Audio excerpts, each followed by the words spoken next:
जय जय श्री सीताराम, जय श्री बालाजी महाराज। प्रिय भक्तों, यदि आपकी कोई भी इच्छा व मनोकामना बहुत दिनों से पूरी नहीं हो रही है, आपका शत्रु आपको बार बार बहुत ज्यादा परेशान कर रहा है, आपके सभी कार्य बनते बनते बिगड़ जाते हैं, आपके जीवन में हमेशा मुसीबत व विभिन्न प्रकार की परेशानियां प्रतिदिन बढ़ती जा रही हैं, आपके शरीर में हमेशा किसी न किसी प्रकार का रोग व पीड़ाएं हमेशा बना रहता है और इन सभी परेशानियों से निकलने का कोई मार्ग नहीं दिख रहा है, तो आपसे निवेदन है कि इस वीडियो में बताए गए प्रभु श्री हनुमान जी महाराज का यह सिद्ध हुआ चमत्कारी मंत्र अगर आपने एक बार किसी भी समय कोई भी कार्य करते समय या बिस्तर पर लेटे लेटे या बैठे बैठे ही अगर सच्चे मन से पूरा जप लिया या सुन भी लिया, तो यकीन मानिए प्रभु श्री हनुमान जी महाराज जी की कृपा से आपकी बड़ी से बड़ी इच्छा व मनोकामना तुरंत ही पूरी हो जाएगी। आपका बड़े से बड़ा दुर्भाग्य भी सौभाग्य में बदल जाएगा। आपका रुका हुआ कार्य व कठिन से कठिन भी कार्य बहुत ही आसानी से व तरक्की के साथ सिद्ध हो जाएगा। आपका शरीर निरुग्ध हो जाएगा। प्रभु श्री हनुमान जी महाराज की कृपा आपके ऊपर हमेशा हमेशा के लिए बनी रहेगी। प्रिय भक्तों, यदि आप प्रभु श्री हनुमान जी महाराज की कृपा शीघ्र ही प्राप्त करना चाहते हैं, तो आपसे निवेदन है कि रोज सुबह उठकर स्नान आदि करके हनुमान जी महाराज के सम्मुख बैठकर संपूर्ण हनुमान चालीसा का पाठ करें। आपको तुरंत ही चमत्कार देखने को मिलेगा। प्रभु श्री हनुमान जी महाराज की कृपा से जीवन में सुख ही सुख होगा। आपके जीवन के समस्त प्रकार के परेशानी व संकटों का प्रभु जी अंत कर देंगे और आपके जीवन में खुशियां भर देंगे। प्रिय भक्तों, यदि आप हनुमान चालीसा का नित्य पाठ नहीं कर सकते हैं, तो आपको जब भी समय मिले प्रभु श्री हनुमान जी महाराज का विशेष ध्यान करते हुए ये महामंत्र पूरा सुने। यकीन मानिए स्वयं बजरंगबली जी आपके जीवन की बड़ी से बड़ी विपत्ति मुसीबत जो भी होगी, बड़े से बड़ा रोग भय संकट व अंधकार घर का सभी कलेश हमेशा के लिए दूर कर देंगे। जीवन के सभी अंधकार मिटा देंगे और आपकी सदैव रक्षा करेंगे। प्रिय भक्तों, कुछ ही समय में प्रभु श्री हनुमान जी महाराज की कृपा से आपकी इच्छा व मनोकामना भी पूरी हो जाएगी। यदि आप श्री हनुमान जी महाराज पर पूरा विश्वास करके बहुत ही श्रद्धा पूर्वक इस महामंत्र का जप करेंगे या फिर पूरा सुन भी लेंगे, तो यकीन मानिए प्रभु श्री हनुमान जी महाराज की विशेष कृपा तुरंत ही प्राप्त होगी और आपको कृपा की अनुभूति भी होगी। प्रिय भक्तों, आइए बिना देर किए जीवन के समस्त संकटों का पल भर में दूर करने वाले प्रभु श्री हनुमान जी महाराज का यह सिद्ध व चमत्कारी मंत्र सुने। इससे पहले यदि आप हमारे चैनल पर नए होइएगा, तो चैनल को सब्सक्राइब करके कमेंट में जय श्री राम जय बालाजी महाराज लिखकर अपनी हाजिरी जरूर लगा दीजिएगा। प्यारे भक्तों, यह महाशक्तिशाली व सिद्ध मंत्र प्रभु श्री हनुमान जी महाराज का विशेष ध्यान करते हुए पूरा सुनने का प्रयास करें। तुरंत ही चमत्कार देखने को मिलेगा। यह सिद्ध व चमत्कारी मंत्र है। श्री राम दूतम महावीरम महासत्व महात्करम महाकष्ट विनाशाय सस्मराम कपीश्वरम। श्री राम दूतम महावीरम महासत्व महात्करम महाकष्ट विनाशाय सस्मराम कपीश्वरम। श्री राम दूतम महावीरम महासत्व महात्करम महाकष्ट विनाशाय सस्मराम कपीश्वरम। श्री राम दूतम महावीरम महासत्व महात्करम महाकष्ट विनाशाय सस्मराम कपीश्वरम। श्री राम दूतम महावीरम महासत्व महात्करम महाकष्ट विनाशाय सस्मराम कपीश्वरम। श्री राम दूतम महावीरम महासत्व महात्करम महाकष्ट विनाशाय सस्मराम कपीश्वरम। श्री राम दूतम महावीरम महासत्व महात्करम महाकष्ट विनाशाय सस्मराम कपीश्वरम। श्री राम दूतम महावीरम महासत्व महात्करम महाकष्ट विनाशाय सस्मरामि कपीश्वरम। श्रीरामदूतं महावीरं महासत्त्वमहात्करं महाकष्टविनाशाय सस्मरामि कपीश्वरम्। श्रीरामदूतं महावीरं महासत्त्वमहात्करं महाकष्टविनाशाय सस्मरामि कपीश्वरम्। श्रीरामदूतं महावीरं महासत्त्वमहात्करं महाकष्टविनाशाय सस्मरामि कपीश्वरम्।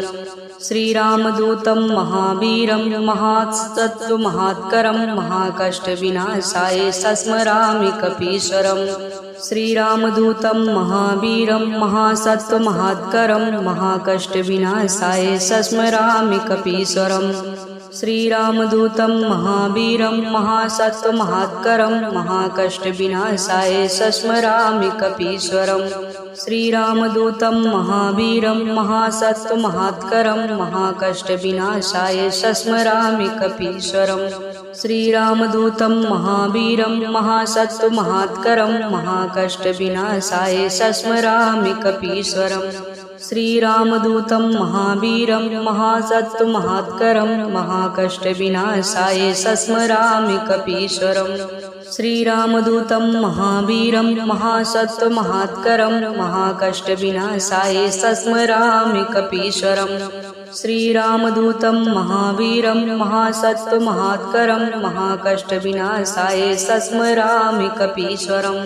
श्रीरामदूतं महावीरं महासत्त्वमहात्करं महाकष्टविनाशाय सस्मरामि कपीश्वरम्। श्रीरामदूतं महावीरं महासत्त्वमहात्करं महाकष्टविनाशाय सस्मरामि कपीश्वरम्। श्रीरामदूतं महावीरं महासत्त्वमहात्करं महाकष्टविनाशाय सस्मरामि कपीश्वरम्। श्रीरामदूतं महावीरं महासत्त्वमहात्करं महाकष्टविनाशाय सस्मरामि कपीश्वरम्। श्रीरामदूतं महावीरं महासत्त्वमहात्करं महाकष्टविनाशाय सस्मरामि कपीश्वरम्। श्रीरामदूतं महावीरं महासत्त्वमहात्करं महाकष्टविनाशाय सस्मरामि कपीश्वरम्। श्रीरामदूतं महावीरं महासत्त्वमहात्करं महाकष्टविनाशाय सस्मरामि कपीश्वरम्। श्रीरामदूतं महावीरं महासत्त्वमहात्करं महाकष्टविनाशाय सस्मरामि कपीश्वरम्। श्रीरामदूतं महावीरं महासत्त्वमहात्करं महाकष्टविनाशाय सस्मरामि कपीश्वरम्। श्रीरामदूतं महावीरं महासत्त्वमहात्करं महाकष्टविनाशाय सस्मरामि कपीश्वरम्।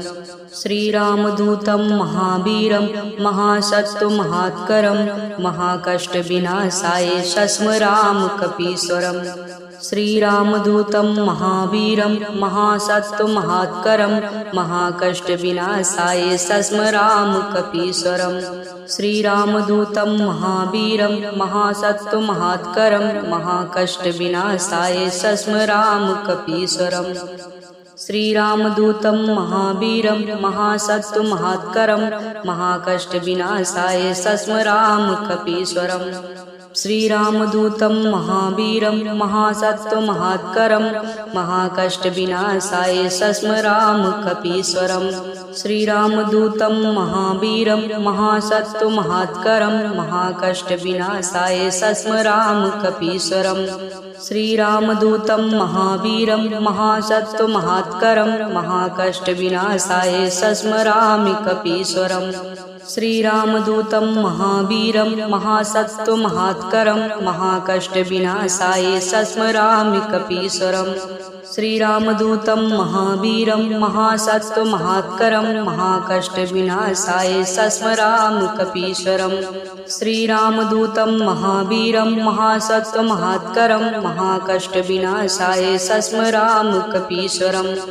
श्रीरामदूतं महावीरं महासत्त्वमहात्करं महाकष्टविनाशाय सस्मरामि कपीश्वरम्। श्रीरामदूतं महावीरं महासत्त्वमहात्करं महाकष्टविनाशाय सस्मरामि कपीश्वरम्। श्रीरामदूतं महावीरं महासत्त्वमहात्करं महाकष्टविनाशाय सस्मरामि कपीश्वरम्।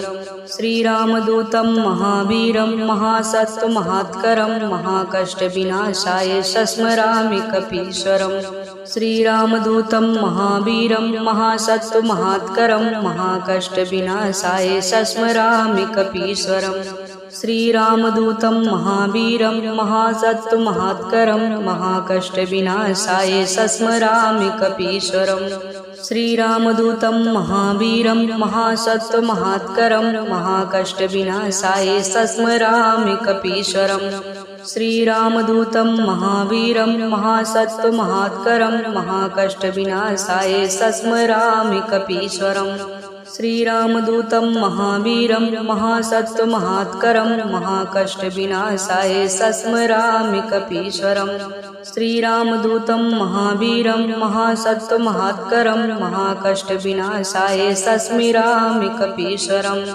श्रीरामदूतं महावीरं महासत्त्वमहात्करं महाकष्टविनाशाय सस्मरामि कपीश्वरम् श्रीरामदूतं महावीरं महासत्त्वमहात्करं महाकष्टविनाशाय सस्मरामि कपीश्वरम् श्रीरामदूतं महावीरं महासत्त्वमहात्करं महाकष्टविनाशाय सस्मरामि कपीश्वरम् श्रीरामदूतं महावीरं महासत्त्वमहात्करं महाकष्टविनाशाय सस्मरामि कपीश्वरम् श्रीरामदूतं महावीरं महासत्त्वमहात्करं महाकष्टविनाशाय सस्मरामि कपीश्वरम् श्रीरामदूतं महावीरं महासत्त्वमहात्करं महाकष्टविनाशाय सस्मरामि कपीश्वरम् श्रीरामदूतं महावीरं महासत्त्वमहात्करं महाकष्टविनाशाय सस्मरामि कपीश्वरम्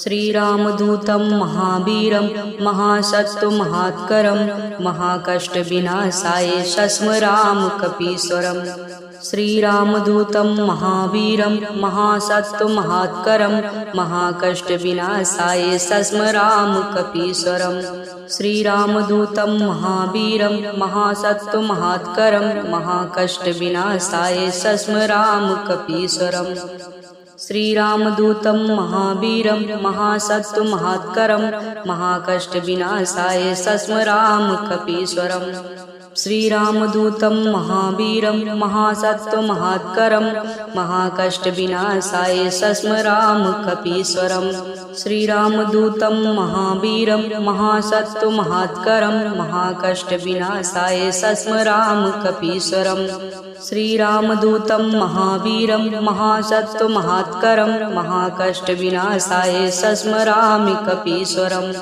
श्रीरामदूतं महावीरं महासत्त्वमहात्करं महाकष्टविनाशाय सस्मरामि कपीश्वरम् श्रीरामदूतं महावीरं महासत्त्वमहात्करं महाकष्टविनाशाय सस्मरामि कपीश्वरम् श्रीरामदूतं महावीरं महासत्त्वमहात्करं महाकष्टविनाशाय सस्मरामि कपीश्वरम् श्रीरामदूतं महावीरं महासत्त्वमहात्करं महाकष्टविनाशाय सस्मरामि कपीश्वरम् श्रीरामदूतं महावीरं महासत्त्वमहात्करं महाकष्टविनाशाय सस्मरामि कपीश्वरम् श्रीरामदूतं महावीरं महासत्त्वमहात्करं महाकष्टविनाशाय सस्मरामि कपीश्वरम् श्रीरामदूतं महावीरं महासत्त्वमहात्करं महाकष्टविनाशाय सस्मरामि कपीश्वरम् श्रीरामदूतं महावीरं महासत्त्वमहात्करं महाकष्टविनाशाय सस्मरामि कपीश्वरम् श्रीरामदूतं महावीरं महासत्त्वमहात्करं महाकष्टविनाशाय सस्मरामि कपीश्वरम् श्रीरामदूतं महावीरं महासत्त्वमहात्करं महाकष्टविनाशाय सस्मरामि कपीश्वरम् श्रीरामदूतं महावीरं महासत्त्वमहात्करं महाकष्टविनाशाय सस्मरामि कपीश्वरम् श्रीरामदूतं महावीरं महासत्त्वमहात्करं महाकष्टविनाशाय सस्मरामि कपीश्वरम् श्रीरामदूतं महावीरं महासत्त्वमहात्करं महाकष्टविनाशाय सस्मरामि कपीश्वरम् श्रीरामदूतं महावीरं महासत्त्वमहात्करं महाकष्टविनाशाय सस्मरामि कपीश्वरम् श्रीरामदूतं महावीरं महासत्त्वमहात्करं महाकष्टविनाशाय सस्मरामि कपीश्वरम् श्रीरामदूतं महावीरं महासत्त्वमहात्करं महाकष्टविनाशाय सस्मरामि कपीश्वरम् श्रीरामदूतं महावीरं महासत्त्वमहात्करं महाकष्टविनाशाय सस्मरामि कपीश्वरम् श्रीरामदूतं महावीरं महासत्त्वमहात्करं महाकष्टविनाशाय सस्मरामि कपीश्वरम् श्रीरामदूतं महावीरं महासत्त्वमहात्करं महाकष्टविनाशाय सस्मरामि कपीश्वरम् श्रीरामदूतं महावीरं महासत्त्वमहात्करं महाकष्टविनाशाय सस्मरामि कपीश्वरम् श्रीरामदूतं महावीरं महासत्त्वमहात्करं महाकष्टविनाशाय सस्मरामि कपीश्वरम् श्रीरामदूतं महावीरं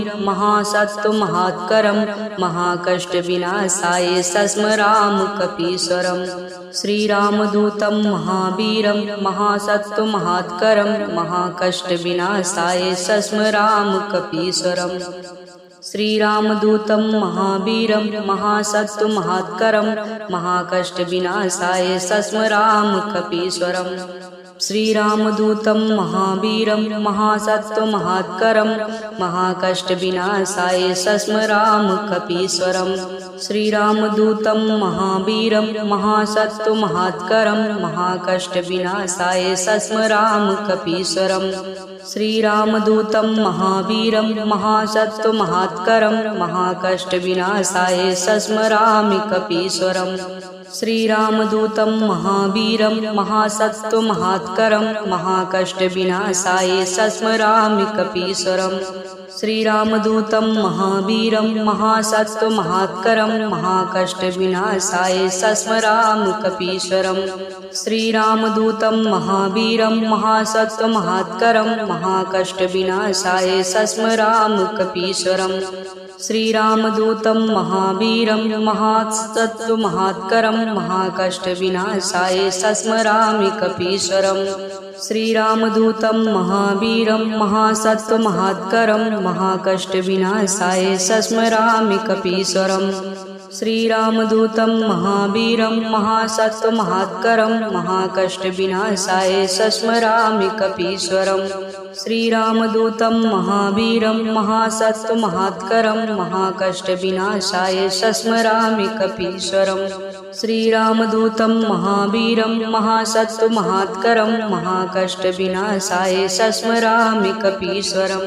श्रीरामदूतं महावीरं महासत्त्वमहात्करं महाकष्टविनाशाय सस्मरामि कपीश्वरम् श्रीरामदूतं महावीरं महासत्त्वमहात्करं महाकष्टविनाशाय सस्मरामि कपीश्वरम् श्रीरामदूतं महावीरं महासत्त्वमहात्करं महाकष्टविनाशाय सस्मरामि कपीश्वरम् श्रीरामदूतं महावीरं महासत्त्वमहात्करं महाकष्टविनाशाय सस्मरामि कपीश्वरम् श्रीरामदूतं महावीरं महासत्त्वमहात्करं महाकष्टविनाशाय सस्मरामि कपीश्वरम् श्रीरामदूतं महावीरं महासत्त्वमहात्करं महाकष्टविनाशाय सस्मरामि कपीश्वरम् श्रीरामदूतं महावीरं महासत्त्वमहात्करं महाकष्टविनाशाय सस्मरामि कपीश्वरम्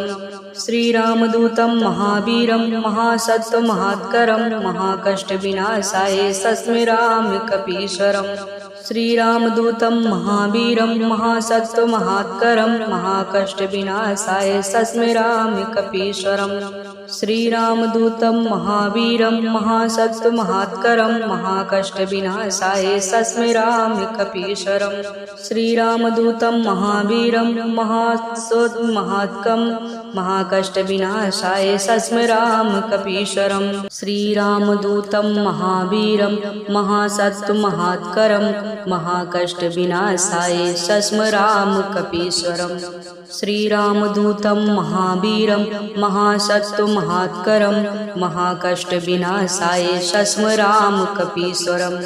श्रीरामदूतं महावीरं महासत्त्वमहात्करं महाकष्टविनाशाय सस्मराम कपीश्वरम्। श्रीरामदूतं महावीरं महासत्त्वमहात्करं महाकष्टविनाशाय सस्मराम कपीश्वरम्।